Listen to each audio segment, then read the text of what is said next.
나는 응암동에서 태어나고 자란 29살의 평범한 직장인이다. 사람들은 흔히 말한다. 응암동은 번화한 곳이기도 하지만 오래된 집들과 작은 골목들이 많아 밤이 되면 묘하게 음침한 기운이 감돈다고. 어린 시절부터 늘 이 동네를 살아왔기에 그런 말들은 대수롭지 않게 흘려들었다. 하지만 몇 년 전 내가 직접 겪은 그 밤 이후로는 더 이상 쉽게 웃어넘길 수가 없게 되었다. 그날은 퇴근이 유난히 늦은 날이었다. 사무실 일이 꼬여서 밤 11시가 훌쩍 넘어 버스에서 내렸다. 집으로 가는 길은 평소 다니던 큰 길 대신 골목길을 택했다. 괜히 빨리 들어가고 싶은 마음에 그리고 습관처럼 그 길로 접어든 것이다. 낮에는 아무렇지 않은 길이지만 깊은 밤에 홀로 걸을 때면 그 골목은 이상하게 좁고 공기가 무겁게 내려앉은 느낌이 든다. 가로등은 띄엄띄엄 켜져 있었고 그 불빛마저 희미하게 깜박였다. 바람조차 불지 않았는데 내 발자국 소리만 또각또각 메아리처럼 크게 울려 퍼졌다. 그 순간 나는 알 수 없는 불안을 느꼈다. 아무도 없는데 마치 누군가 내 뒤를 따라오는 듯한 감각. 처음엔 단순히 피곤해서 예민해진 거라고 생각했다. 하지만 그 불안은 점점 커져만 갔다. 뒤를 돌아보고 싶었지만 내 마음은 묘하게 그것을 허락하지 않았다. 뒤를 보면 뭔가 마주하게 될 것 같은 설명할 수 없는 공포가 목덜미를 타고 올라왔다. 나는 고개를 숙이고 발걸음을 재촉했다. 그런데 그때 골목 끝 대나무 숲 근처에서 희미한 울음소리가 들려왔다.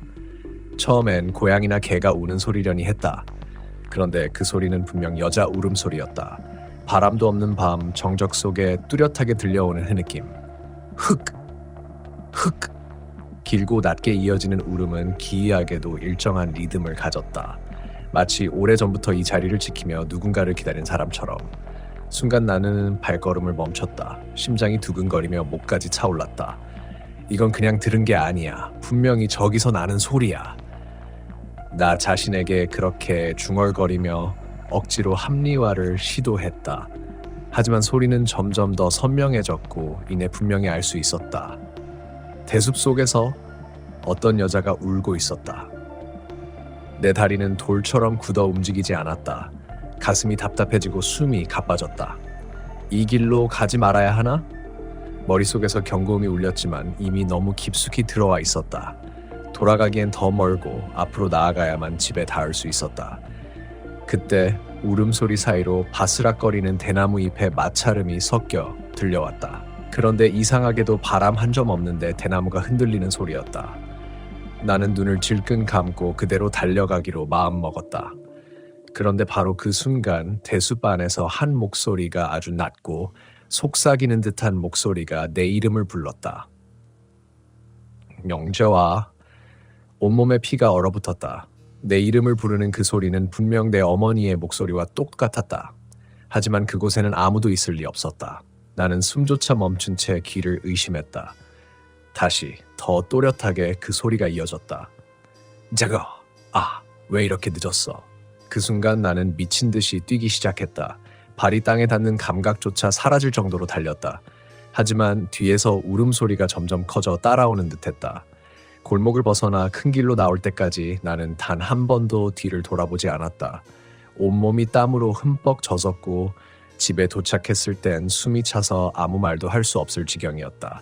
그날 이후로 나는 그 길을 절대 혼자 걷지 않는다. 하지만 문제는 거기서 끝나지 않았다. 이상한 일은 그 다음 날부터 시작되었다. 밤만 되면 창밖에서 똑같은 울음소리가 들려왔다. 처음엔 착각이라고 생각했다. 하지만 소리는 매일 같은 시각, 자정 무렵이면 어김없이 들려왔다. 바람도 불지 않는 여름밤, 대숲도 없는 내 아파트 단지에서 그 소리가 계속 들려왔다. 창문을 열어 확인해도 바깥은 고요할 뿐이었다. 그런데 창을 닫으면 다시 또 울음소리가 스며들듯 방 안에 가득 차올랐다. 며칠 동안 잠을 제대로 잘 수 없었다. 몸은 점점 쇠약해졌고 회사에서도 집중할 수 없었다. 주위를 둘러봐도 아무도 그 소리를 듣지 못했다. 가족에게도 말했지만 다들 내가 예민해서 그런 거라며 대수롭지 않게 여겼다. 하지만 나는 알고 있었다. 그건 분명 내가 그날 밤 대숲에서 마주친 무언가였다. 그리고 일주일째 되던 밤, 나는 더 이상 참지 못하고 휴대폰을 들고 녹음을 시도했다. 울음소리가 방 안에 가득 퍼질 때 나는 조심스럽게 녹음 버튼을 눌렀다. 손은 덜덜 떨리고 심장은 미친 듯이 뛰었다. 소리는 분명히 들리고 있었으니 녹음에도 남을 것이라고 확신했다. 그러나 다음 날 아침 녹음을 확인한 순간 나는 더욱 큰 공포에 빠졌다.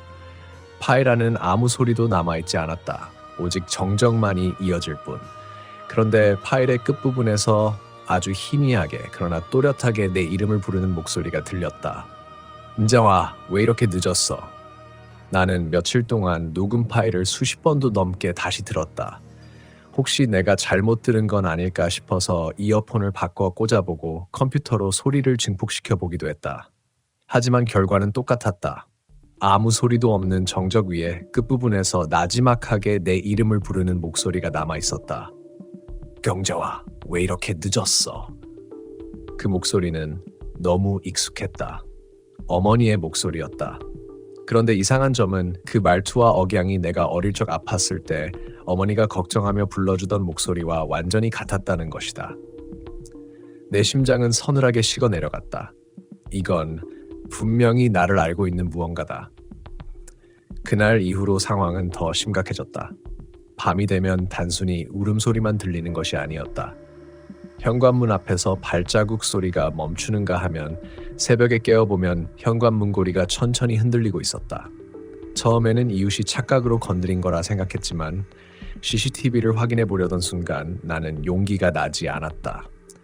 만약 그 화면 속에서 사람이 아닌 것이 서 있었다면 그 사실을 받아들일 수 없을 것 같았다. 나는 점점 일상생활이 무너져갔다. 회사에서도 멍하니 앉아있으면 동료들이 말을 걸어도 대답을 못할 때가 많았다. 퇴근하고 집으로 돌아가는 길도 괴로웠다. 골목에 들어서면 어디선가 울음소리가 들릴까 두려워서 일부러 한참을 돌아서 집으로 향하곤 했다. 그런데도 집에만 들어서면 다시 그 소리와 마주하게 되는 것이었다. 며칠 후 결국 나는 아버지께 이 사실을 털어놓았다. 아버지는 잠시 표정을 굳히더니 낮게 한숨을 내쉬며 이렇게 말했다. 그 대나무 숲 말이지, 거기 옛날부터 소문이 있었어. 나는 아버지의 입술에서 흘러나온 그 말에 온몸이 경직됐다. 소문이요? 어떤? 아버지는 잠시 망설이더니 옛 이야기를 들려주었다. 조선시대 응암동 일대는 기와집과 기생집이 있던 한적한 마을이었는데 권력자에게 억울하게 죽임을 당한 한 여인이 있었다고 했다. 그녀는 대나무 숲 근처에 안매장되었고 이후로 그곳에서는 밤마다 울음소리가 들린다는 소문이 돌았다는 것이다. 나는 그 말을 듣고 소름이 돋았다. 내가 들은 울음소리, 그리고 이름을 부르는 목소리까지. 그것이 단순한 착각이 아니라면 혹시 그 여인의 원혼이 나에게 붙은 것은 아닐까? 그날 밤 아버지의 말이 머릿속에서 계속 맴돌았다. 잠을 이루지 못한 채 천장을 보고 있는데 갑자기 방 안의 기온이 뚝 떨어지는 게 느껴졌다.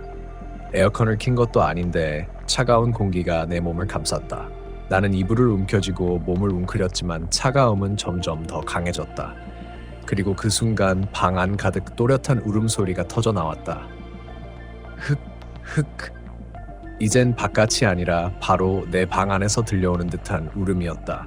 심장이 미친 듯이 뛰었고 눈물이 저절로 흘러내렸다. 숨을 쉴 수 없을 만큼 두려웠다. 나는 본능적으로 휴대폰을 잡아들었다. 그리고 전화를 걸었다. 누구에게라도 나와 연결될 수 있는 사람에게 전화를 걸어야만 했다. 번호를 누르는 손가락이 떨렸지만 가까스로 어머니에게 전화를 걸었다. 여보세요? 들려오는 목소리는 분명 내 어머니였다.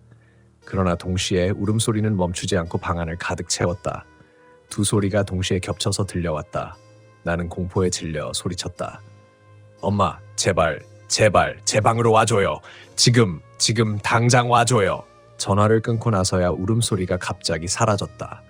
공기가 원래대로 돌아왔고 나는 바닥에 주저앉아 떨고 있었다.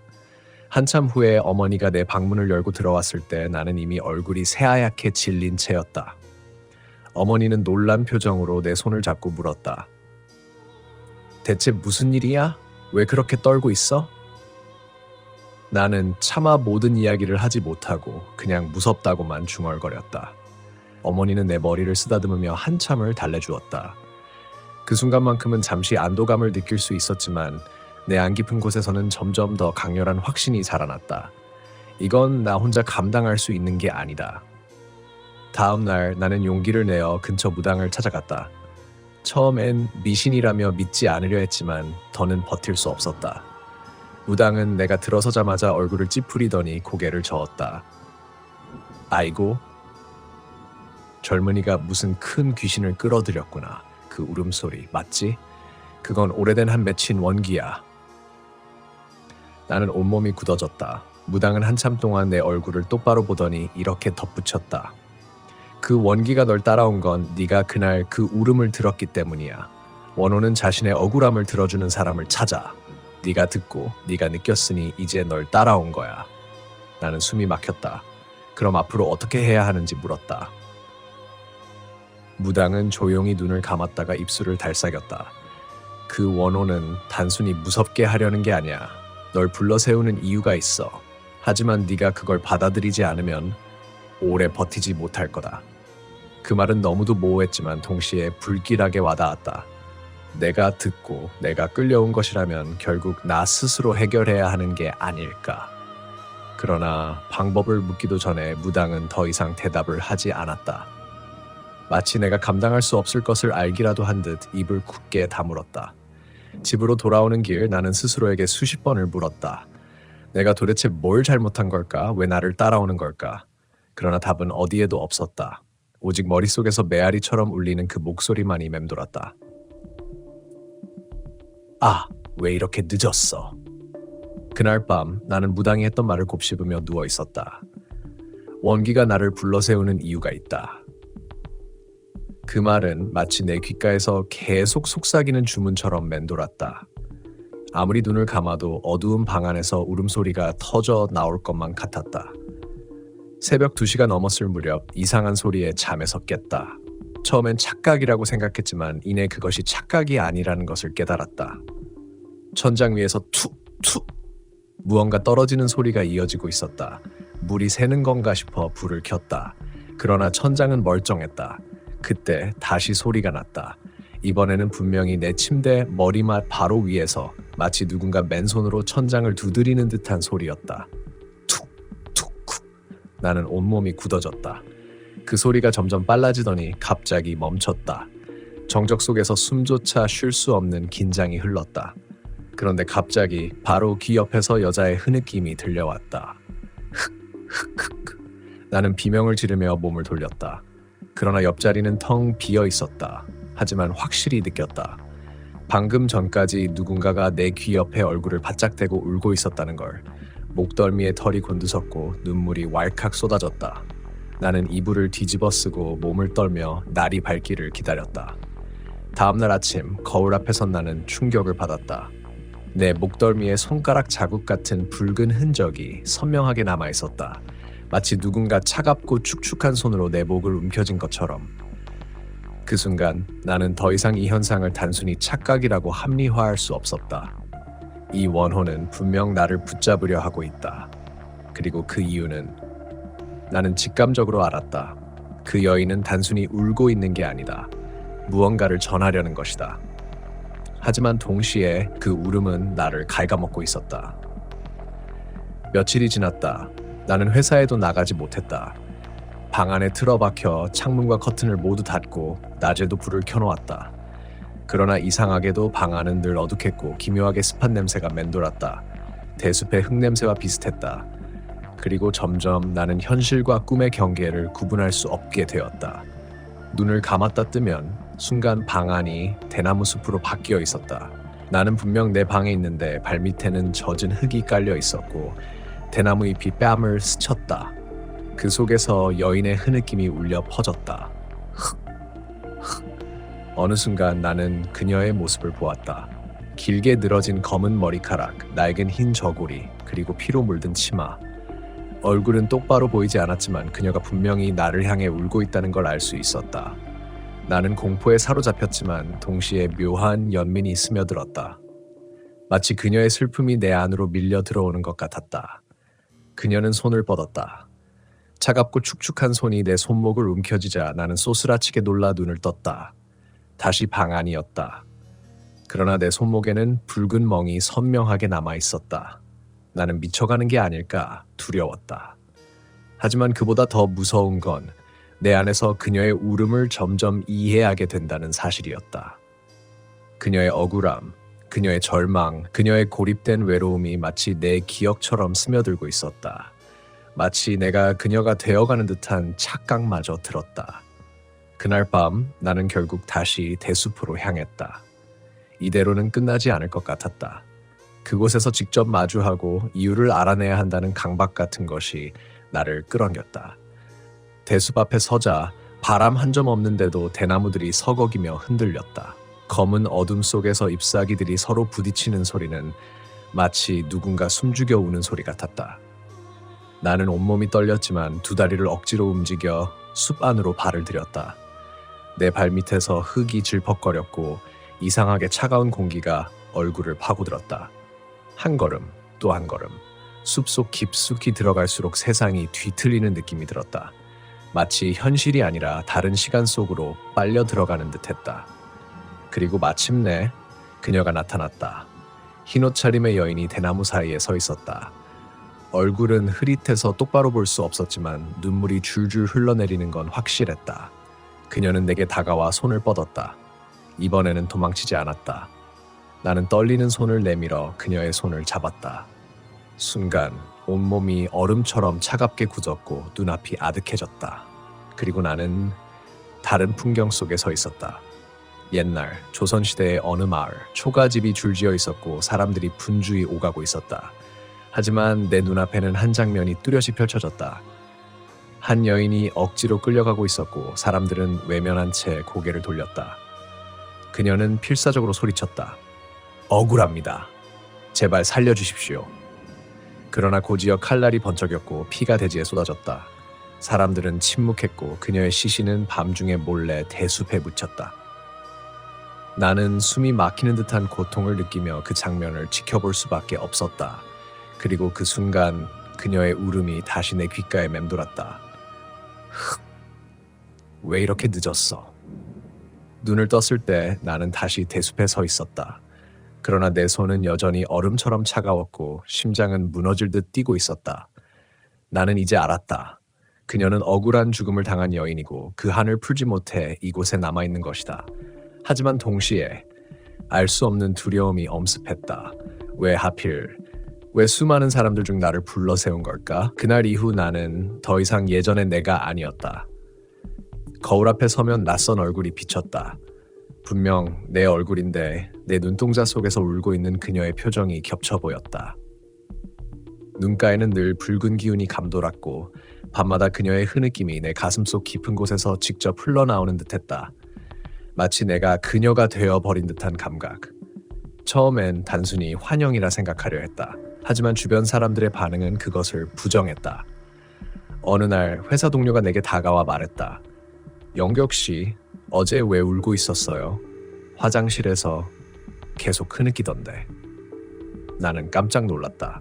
그 시간 나는 화장실에 있지 않았다. 집에 있었고 방 안에서 이불을 덮고 몸을 떨고 있었다. 하지만 동료의 표정은 장난이 아니었다.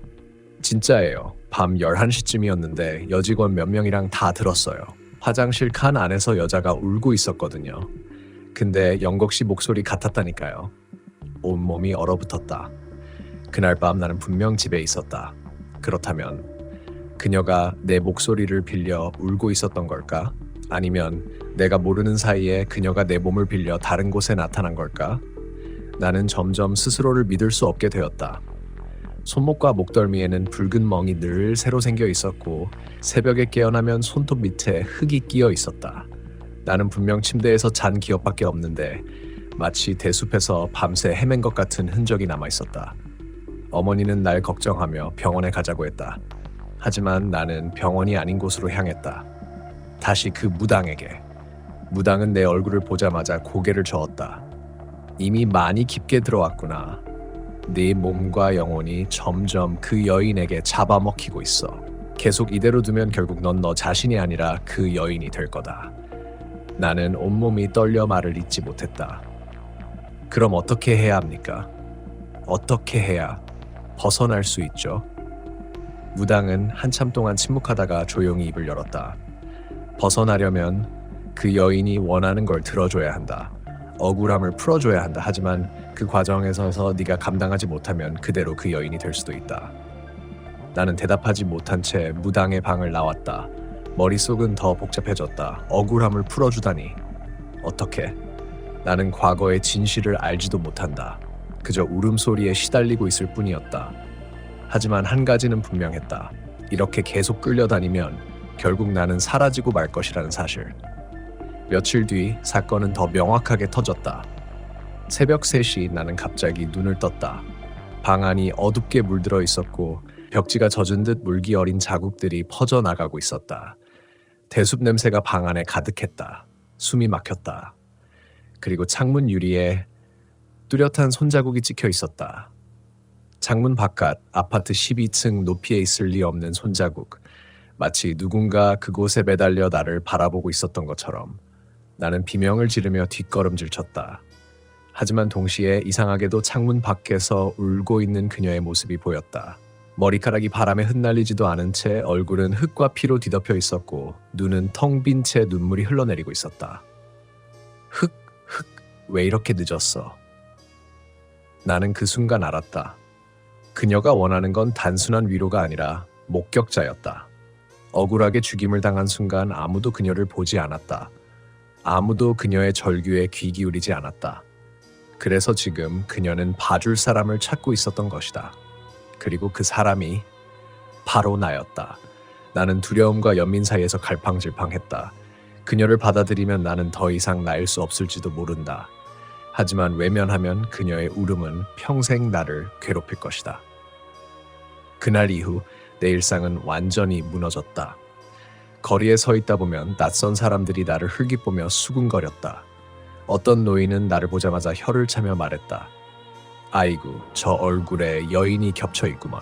젊은이, 빨리 풀어야지. 안 그러면 큰일 나. 나는 더 이상 도망칠 수 없다는 걸 알았다. 그래서 결심했다. 다시 대숲으로 가야 한다. 그녀가 처음 나를 불러세운 그곳에서 직접 대면해야 한다. 그날 밤 나는 손전등 하나만 들고 대숲으로 향했다. 숲에 발을 들이자마자 바람이 불기 시작했다. 이번엔 바람이 없는데 흔들린 게 아니었다. 뚜렷한 바람, 그러나 그 바람은 자연스러운 것이 아니었다. 속삭임처럼, 울음처럼 수천 개의 목소리가 뒤섞인 바람이었다. 그리고 숲 안에서 그녀가 나를 기다리고 있었다. 이번에는 똑바로 얼굴을 볼 수 있었다. 흙에 덮인 얼굴, 울음에 젖은 눈, 그리고 입술 사이로 흘러내리는 피. 그녀는 손을 내밀며 또렷하게 말했다. 네가 봐줘야 해. 나는 눈물이 쏟아졌다. 차가운 손길이 내 손을 붙잡는 순간 온몸이 저릿해졌다. 동시에 수많은 장면들이 머릿속을 스쳐갔다. 그녀의 억울한 죽음, 밤마다 묻히는 절규, 사람들의 무관심, 그리고 수백 년 동안 홀로 남겨진 외로움. 그 모든 것이 한꺼번에 내 가슴 속으로 밀려들었다. 나는 소리쳤다. 이제 알았어. 네가 겪은 걸 내가 다 봤어. 잊히지 않게 할게. 너 혼자가 아니야. 그러자 그녀의 울음은 잠시 멈췄다. 하지만 그 눈빛은 여전히 나를 향해 슬픔과 집착을 뒤섞은 채 머물렀다. 그 순간 나는 깨달았다. 그녀는 단순히 억울함을 풀길 원하는 게 아니다. 그녀는 나를 통해 다시 살아나고 싶어 한다. 대숲에서 돌아온 그날 이후 나는 내가 나인지 확신할 수 없게 되었다. 거울을 볼 때마다 내 얼굴은 점점 낯설어졌다. 똑바로 마주하면 분명 내 얼굴인데 순간순간 그 위에 겹쳐지는 다른 형상이 있었다. 흰 저고리를 입은 여인, 눈물로 젖은 얼굴, 피 묻은 입술. 나는 거울을 외면하려 했지만 그럴수록 더욱 강하게 그녀의 형상이 내 안에서 살아났다. 더 무서운 건 사람들의 반응이었다. 편의점에 들렀을 때 점원이 내게 물건을 건네다 말고 손을 덜덜 떨며 물러났다. 저기 손님 얼굴에서 피가 흐르고 있어요. 나는 얼른 손으로 얼굴을 더듬었지만 아무것도 묻어있지 않았다. 그러나 점원의 눈빛은 진심이었다. 그는 분명히 내가 피를 흘리고 있다고 본 것이다. 며칠 후 회사에 잠깐 들렀을 때도 비슷한 일이 벌어졌다. 회의실 유리창에 비친 내 모습은 평범했지만 동료들은 나를 보며 속삭였다. 저거 봤어? 머리카락이 길었어. 여자인 줄 알았어. 분명 연객시였는데 순간 낯선 여자처럼 보였어. 나는 아무 말도 하지 못했다. 동료들의 시선은 두려움으로 얼룩져 있었고 그 속에서 나는 점점 나로 존재하지 못했다. 집에 돌아왔을 때 어머니가 내 얼굴을 똑바로 바라보더니 갑자기 눈물을 터뜨렸다. 너 맞지? 맞다고 말해줘, 제발. 그 울음 속에 담긴 두려움과 확신이 내 가슴을 짓눌렀다. 어머니마저 내 정체를 의심하는 순간 나는 내가 누구인지, 내가 어디에 있는지 혼란스러워졌다. 밤이 되면 상황은 더 끔찍해졌다. 불을 꺼도 켜도 방 안 구석에서 울음소리가 흘러나왔다. 이제는 귀로 듣는 게 아니라 가슴 속에서 직접 느껴졌다. 마치 내가 울고 있는 것처럼. 때로는 목구멍이 저절로 떨리며 흐느낌이 흘러나오기도 했다. 흑. 처음엔 놀라 입을 막았지만 곧 그 울음은 내 의지와 상관없이 터져 나왔다. 나는 점점 그녀와 하나가 되어가고 있었다. 더는 견딜 수 없었다. 나는 다시 대숲으로 향했다. 이번엔 손전등도 부적도 챙기지 않았다. 오직 내 두 발과 심장만으로 그곳에 닿았다. 숲은 언제나처럼 고요했지만 동시에 수백 명의 울음이 겹쳐지는 듯한 공기로 가득했다. 그리고 그곳에 그녀가 서 있었다. 이번에는 더욱 또렷했다. 얼굴에 상처, 눈가에 피눈물, 그리고 손끝에서 뚝뚝 떨어지는 흙먼지까지. 그녀는 나를 보며 미소를 지었다. 그러나 그 미소는 슬픔과 집착이 뒤섞인 기묘한 표정이었다. 그녀는 내게 다가와 속삭였다. 너는 이제 나야. 나는 비명을 지르며 뒤로 물러났지만 다리가 움직이지 않았다. 발밑의 흙이 내 발목을 붙잡은 듯 끈적거렸다. 그리고 그 순간 그녀의 그림자가 내 그림자 위로 겹쳐졌다. 내 몸에서 그림자가 분리되는 듯 일렁이더니 다시 흡수되듯 뒤엉켜 하나가 되었다. 나는 그 자리에서 주저앉았다. 심장이 미친 듯이 뛰었지만 동시에 이상한 평온이 찾아왔다. 마치 오래된 짐을 내려놓는 것처럼. 그러나 그것은 나의 평온이 아니었다. 그녀가 내 안에서 느끼는 안도감이었다. 그 후로 나는 점점 기억을 잃어갔다. 나의 이름, 나의 나이, 내가 다녔던 직장조차 흐릿해졌다. 하지만 대신 그녀의 기억이 점점 선명해졌다. 억울하게 끌려가던 순간 차가운 칼날이 목을 스치던 감각, 피가 흙에 스며들던 밤. 나는 그 장면들을 마치 내일처럼 떠올렸다. 나는 더 이상 그녀와 나를 구분할 수 없었다. 어느 날 나는 깨어나 보니 대숲 한가운데 서 있었다. 어떻게 온 건지 알 수 없었다. 손은 흙으로 젖어 있었고 옷은 낡은 흰 저고리였다. 나는 숨이 멎을 듯 두려웠다. 하지만 동시에 낯설지 않았다. 마치 그 옷이 원래 내 것이었던 것처럼. 그때 숲 바깥에서 사람들이 지나가는 소리가 들렸다. 그들은 나를 보지 못했다. 나는 그저 숲속의 그림자처럼 서 있었을 뿐이다. 그러나 내 안에서 속삭임이 울렸다. 봐달라고 해? 이제 네가 말해야 해. 나는 울부짖고 싶었다. 하지만 목에서 나온 소리는 내 목소리가 아니었다. 흑. 그것은 그녀의 울음이었다. 나는 점점 나를 잃어갔다. 거울 앞에 서면 그 속에 비친 얼굴은 여전히 낯설었다. 때로는 분명 내 얼굴이었지만 순식간에 길게 늘어진 검은 머리와 눈물에 젖은 여인의 얼굴로 바뀌곤 했다. 그때마다 나는 거울을 깨부수고 싶을 만큼 소름이 돋았지만 동시에 나도 모르게 손으로 그 얼굴을 쓰다듬었다. 그녀의 얼굴은 이미 내 얼굴이었다. 주변 사람들은 점점 나를 알아보지 못했다. 길을 걷다가 마주친 후배가 누구세요라며 고개를 갸웃했고 친한 친구조차 나와 눈이 마주친 순간 흠칫하며 몸을 떨었다. 야, 장난하지 마. 너 왜 목이 그렇게...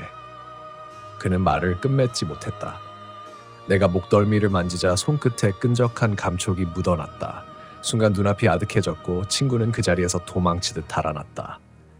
나는 더 이상 세상 속에서 내가 누구인지 입증할 수 없었다. 이름을 말해도 그 이름을 받아주는 사람이 없었다. 주민등록증을 꺼내 보여도 사진 속 얼굴은 나와 닮지 않았다. 글자 하나하나가 낯설게 느껴졌다.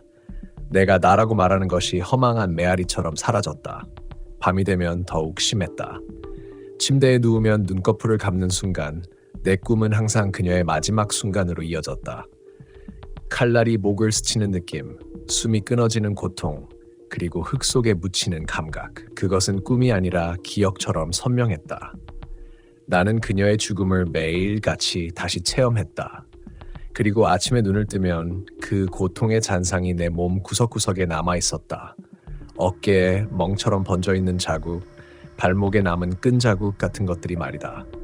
나는 스스로를 되찾기 위해 몸부림쳤다. 교회에도 가보고 무당을 찾아 부적을 태워도 보았다. 하지만 아무 소용이 없었다. 무당은 내 얼굴을 똑바로 보지도 못한 채 떨리는 목소리로 말했다. 이미 깊숙이 들어왔다. 이제 내 안에 자리를 잡았다. 너를 떠나지 않을 거다. 그 말이 마지막 경고처럼 가슴을 파고들었다. 점점 목소리마저 변해갔다. 말을 하려 하면 내 목소리와 그녀의 목소리가 겹쳐 나왔다. 안녕하세요? 안녕. 내 입은 하나인데 두 개의 음성이 동시에 흘러나왔다. 나는 울부짖으며 목을 움켜쥐었지만 목구멍 속에서 그녀가 웃는 듯한 감각이 전해졌다. 그 순간 나는 깨달았다. 그녀는 나를 지워가고 있었다. 나를 없애고 그녀 자신을 나로 만들고 있었다. 그래도 나는 포기할 수 없었다. 어머니가 나를 불안하게 바라보며 너 맞지? 라고 묻던 그 목소리가 나를 마지막으로 붙잡아주는 끈이었다. 나는 반드시 증명해야 했다. 나는 아직 살아있고 나는 아직 나라는 것을. 그래서 나는 마지막으로 대숲으로 향했다. 이제는 두려움보다 절박함이 더 컸다. 네가 뭐든 상관없어.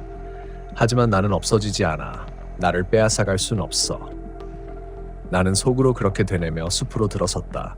바람 한 점 없는 숲속은 여전히 숨 막힐 듯 고요했다. 하지만 내 귀에는 수십 명의 울음이 동시에 들려왔다. 그 울음은 내 가슴 속에서도 메아리 쳤다. 나는 소리쳤다. 나와! 이대로는 안 돼. 그러자 안개처럼 그녀가 모습을 드러냈다. 이번엔 예전보다 훨씬 가까이, 손을 뻗으면 닿을 만큼 또렷했다. 그녀의 얼굴은 내 얼굴과 똑같았다. 아니, 정확히는 내 얼굴 위에 그녀의 상처와 눈물이 더 씌워진 듯한 형상이었다. 그녀는 웃었다. 넌 이미 나야. 도망칠 수 없어. 사람들은 널 잊었어. 이제 넌 내 기억 속에만 남아. 나는 고개를 저었다. 아니, 난 아직 나야. 아직 사람으로 남아있어. 그녀는 고개를 끄덕이며 다가왔다. 그리고 내 귀에 속삭였다. 그럼 증명해봐. 네가 누구인지 마지막으로. 그 말과 동시에 내 몸에서 뭔가가 갈라지는 듯한 고통이 밀려왔다. 가슴이 쪼개지는 것처럼 숨이 막혔다. 눈앞이 어두워졌다. 나는 무릎을 꿇으며 울부짖었다. 나는? 하지만 그 뒤의 말이 이어지지 않았다. 목구멍에서 나오는 소리는 그녀의 흐느낌뿐이었다. 나는 마지막 남은 힘으로 머리를 쥐어뜯으며 땅을 두드렸다. 피가 손톱 밑으로 배어 나왔지만 아무것도 달라지지 않았다. 오히려 그녀의 울음이 점점 내 호흡과 하나가 되어갔다. 숨 쉬는 순간마다 울음이 내 몸 안에서 흘러나왔다. 그 순간 나는 깨달았다. 내가 버티지 못한다면 나는 완전히 그녀가 될 것이다. 이제 남은 건 단 하나, 나 스스로를 기억하는 것뿐이었다. 내 이름, 내 나이, 내가 살아온 날들을 목숨처럼 붙잡아야 했다. 나는 이를 악물고 속으로 내 이름을 외쳤다. 나는 누구다. 나는 누구다. 하지만 그 이름은 점점 입술에서 미끄러져 나갔다. 머릿속에서조차 뿌옇게 흩어졌다. 그녀의 속삭임이 더 크게 번졌다. 너는 이제 나야. 나는 그날 이후로 매일같이 내 이름을 되뇌었다. 나는 누구다. 나는 누구다. 하지만 목소리가 점점 변했다. 처음엔 내 목소리였지만 어느 순간부터 낮게 울부짖는 여인의 음성으로 겹쳐 나왔다. 때로는 내 이름조차 기억나지 않았다. 입술을 열면 그녀의 이름이 먼저 흘러나왔고 내가 아닌 그녀의 삶이 머릿속에 선명히 재생되었다. 나는 점점 그녀가 되어갔다. 어느 날 어머니가 집에 찾아왔다. 현관문을 열자마자 어머니는 나를 보며 숨을 버든 듯 굳어섰다. 너 누구냐? 그 눈빛은 나를 자식으로 인식하지 못하는 절망 그 자체였다. 나는 다급히 외쳤다. 엄마 나야! 나 맞아! 하지만 내 입에서 나온 목소리는 내 것이 아니었다. 떨리고 갈라진 여인의 음성, 낯선 언어로 된 흐느낌이었다. 어머니는 울부짖으며 문을 닫고 달아나 버렸다. 그 순간 나는 완전히 무너졌다. 세상 누구도 나를 알아보지 못했다. 내가 나란 사실을 증명할 수 없었다. 나조차도 나를 믿지 못하게 되었다. 밤마다 대숲의 울음소리는 점점 가까워졌다. 이제는 방 안에서도 심지어는 거리를 걸을 때조차 귓가에서 들렸다. 흑흑흑 하는 흐느낌은 내 심장 박동과 하나가 되어 있었다. 나는 그녀를 떨쳐낼 수 없었다. 결국 나는 다시 숲으로 향했다. 이번엔 끝을 내야 했다. 도망칠 수 없다면 맞서 싸워야 했다. 숲은 여전히 고요했지만 내게는 수천 개의 울음소리가 동시에 들렸다. 나는 그 울음을 따라 깊숙이 걸어 들어갔다. 그러자 그녀가 나타났다. 이전보다 훨씬 또렷하고 훨씬 가까웠다. 마치 내 그림자가 육체를 얻은 듯 완벽하게 내 앞에 서 있었다. 그녀는 미소를 지으며 손을 내밀었다. 너는 이제 충분히 알았지. 이제 선택해. 네가 사라지고 내가 남을지 아니면 네가 날 받아들여 둘이 하나가 될지. 나는 절규하듯 고개를 저었다.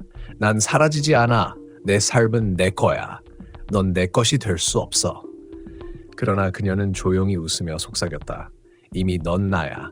네 기억 속에서 널 부르는 사람은 아무도 없어. 내 이름은 이미 잊혔어. 넌 날 부정할 수 없어. 그 순간 내 머릿속에서 어머니의 목소리가 떠올랐다. 너 맞지? 맞다고 말해줘. 나는 치열하게 붙잡았다. 그 기억이 마지막 희망 같았다. 하지만 동시에 다른 목소리가 스며들었다. 칼날이 스칠 때의 비명, 억울함, 땅속에서 질식하듯 퍼붓던 울음. 그건 내 기억이 아니었다. 그러나 내 가슴 깊숙이 파고들며 진짜처럼 남았다. 나는 바닥에 쓰러져 머리를 쥐어뜯었다. 두 개의 기억, 두 개의 자아가 내 안에서 충돌했다. 나는 누구인가? 나는 살아있는 사람인가 아니면 억울하게 죽은 원혼인가? 나는 여전히 내 이름을 붙잡고자 했지만 혀끝에 맴도는 건 그녀의 이름뿐이었다. 그녀는 내 옆에 무릎을 꿇고 얼굴을 들이밀었다. 그 얼굴은 이제 완벽히 내 얼굴이었다. 봐, 우리는 하나야. 굳이 싸울 필요 없어. 그저 받아들이면 돼. 그 순간 그녀의 손이 내 가슴 위로 얹혀졌다. 식은 기운이 뼛속 깊이 스며들며 심장이 얼어붙는 듯했다. 나는 울부짖었다. 안 돼. 난 아직. 하지만 목에서 나온 소리는 흐느낌뿐이었다. 나는 마지막 힘으로 몸을 일으켜 달리기 시작했다. 숲을 빠져나가려 했지만 나무들이 끝없이 이어졌다. 어디로 가도 같은 길이 반복되었다. 울음소리는 점점 커졌고 이제는 수백 명의 목소리가 동시에 울부짖었다. 그 속에서 내 목소리는 희미해져 갔다. 숨이 차올라 쓰러진 순간 나는 깨달았다. 이 숲은 단순한 공간이 아니었다. 이곳은 그녀의 기억 속, 그녀의 죽음 속에 갇힌 장소였다. 나는 현실에서 이미 사라지고 그녀의 세계 안으로 끌려온 것이었다. 그녀가 내 앞에 서서 손을 내밀었다. 이제 끝내자. 거부하지 마. 네가 없어도 아무도 몰라. 네가 나면 돼. 나는 떨리는 손을 들었다. 그 손을 잡으면 모든 고통이 끝날 것 같았다. 하지만 동시에 모든 것이 사라질 것이었다. 내 이름, 내 삶, 내가 살아왔던 시간들 전부. 나는 마지막으로 눈을 감았다. 머릿속에서 어머니의 얼굴이, 친구의 웃음소리가, 내가 살아온 일상이 스쳐 지나갔다.